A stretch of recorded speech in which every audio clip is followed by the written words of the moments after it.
Kumusta si Ava?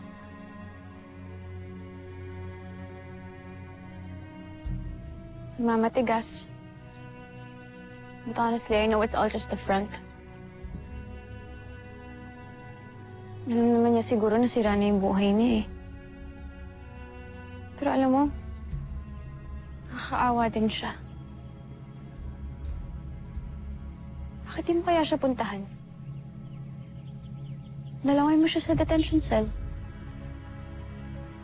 Palagay ko hindi na siguro dapat magpakita doon. Ayoko namang sumbatan siya, pagalitan o kaya kaawaan. Wala na rin naman ako gustong sabihin sa kanya, so...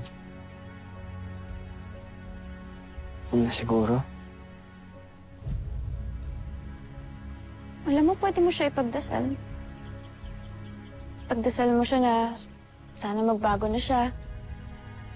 Kasi yung mga ganung klaseng tao, alam mo, kailangan mo talaga sila ibagsak para matuto sila na mali yung ginawa nila. So if you ask me, pwede mo siyang ipagdasal.